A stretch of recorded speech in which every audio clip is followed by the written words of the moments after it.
Welcome back to a brand new YouTube video, and today I'm going to be ranking every single one of David Fincher's films. His latest film, The Killer, has just dropped on Netflix, and since I watched this, I thought I would rank every single one from the worst all the way up to the best. David Fincher is my favourite director, so I cannot wait to get into this. Starting off with by far his worst film at number 13 is Alien 3. It was his directorial debut in 1992, and it just really wasn't a good one at all. The film's slow, it's very boring, it felt so much longer than it is. And in my opinion, it is the worst Alien film. Overall, I would give Alien 3 about a 4 out of 10. It's really not great. Moving on to number 11, we have the Netflix original black and white film Mank.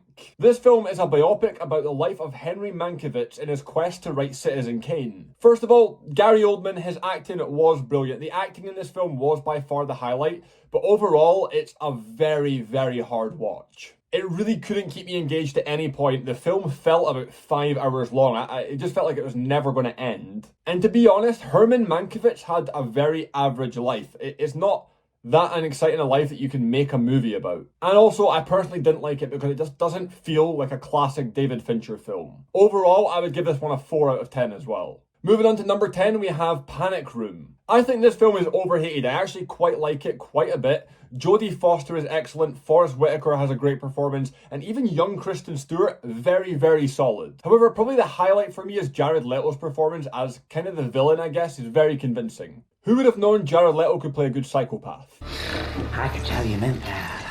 The first half does an excellent job at building up tension very slowly, investing you in, making you nervous. And the second half kind of goes a little bit faster, which is its only letdown for me. The film ends very quickly, and overall, I would give this one like a 7 out of 10. It's still a good film. If you've made it here so far and you're invested in this ranking, please drop me a subscribe down below. It would mean a lot. I'm trying to build this channel up, and there'll be a lot more film content coming soon. And also like the video, it's free, it costs nothing, and it'll actually help me out more than you know. Okay, less of that, back into the ranking. At number 9, we have Zodiac. Yes, I know, very unpopular opinion. Probably one of my most unpopular Fincher opinions. Jake Gyllenhaal and Mark Ruffalo are absolutely insane in this film. The acting is off the scales. Jake Gyllenhaal is just incredible, always. And when watching this film, the fact that this is based on a true story blows my mind every single time. There was a real man that experienced the anonymous phone calls, the breathing down the phone. Someone actually went through that and had to live that. And I always bring this up. The best part of the film, by far, the highlight for me is the basement scene.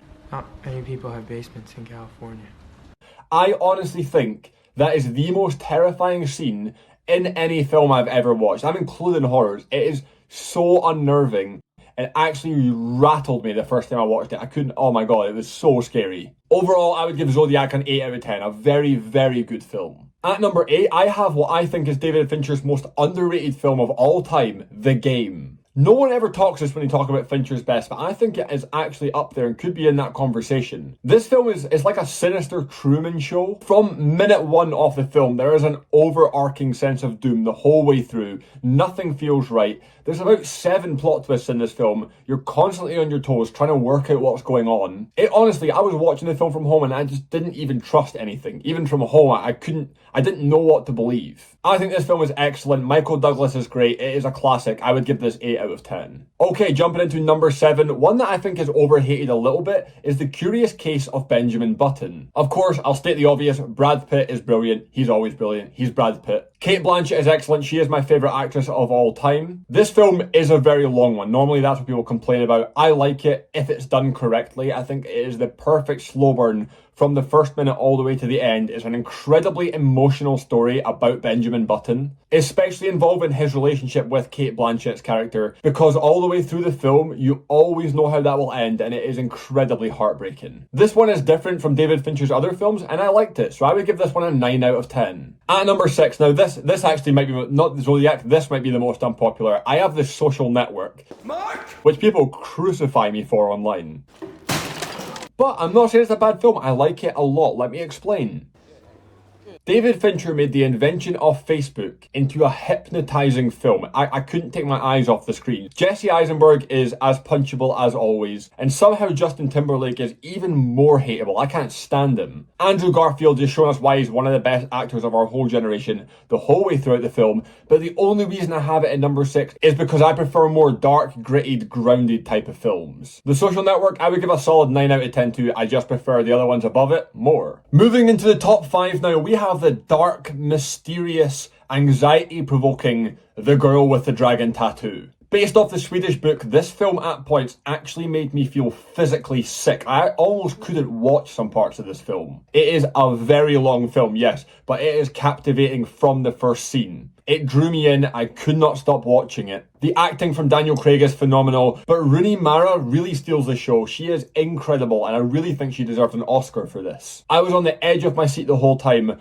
watching this uncomfortable, almost hard to watch mystery. Incredibly made film that drew so many emotions out of me. I would give this one a very solid 9 out of 10. Number 4, we have David Fincher's The Killer, the one that just released on Netflix. I just watched it, and it's a very good film. The monologues are brilliant from Michael Fassbender's character. Visually, the film is absolutely stunning. The cinematography is unreal. It has that classic, clear colour correction that you know is a David Fincher film. It has his stamp and his tone all over it. David Fincher is absolutely brilliant at these twisted, out of normal, loner kind of films. And I think this is hilarious because this film reflects his whole career. An extremely disciplined professional that makes a big mess up, which could be mank in his career, and then has to go back to basics to clean it up. It literally is like a whole parallel of his directorial career. I love it. I think it's so clever. And that's why this also has a 9 out of 10. Okay, moving into the podium, number 3 is Gone Girl. Incredible, fantastic film. I think this is the scariest non-horror film I have ever watched. It also made me feel sick at some points. I was uncomfortable watching scenes in this film. The character of Amy Dunn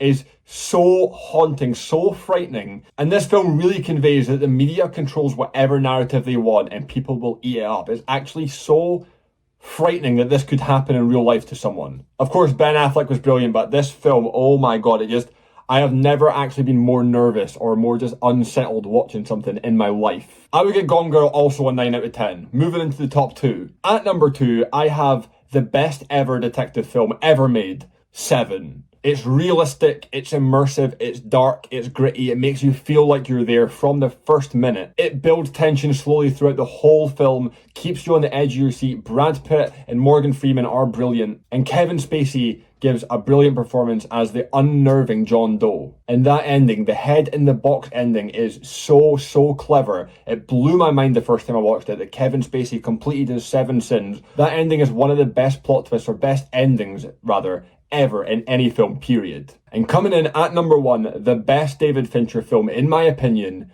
is of course Fight Club. And listen, I would love to tell you why Fight Club's at number 1, but I am not about to break the first rule. You do not talk about Fight Club. Thank you so much for watching. I hope you enjoyed this video. Let me know in the comments what is your favourite David Fincher film if you've stuck around this long. And if you haven't already, subscribe, like the video, do all of that good stuff. But once again, thank you for watching, and I'll see you on the next movie related video.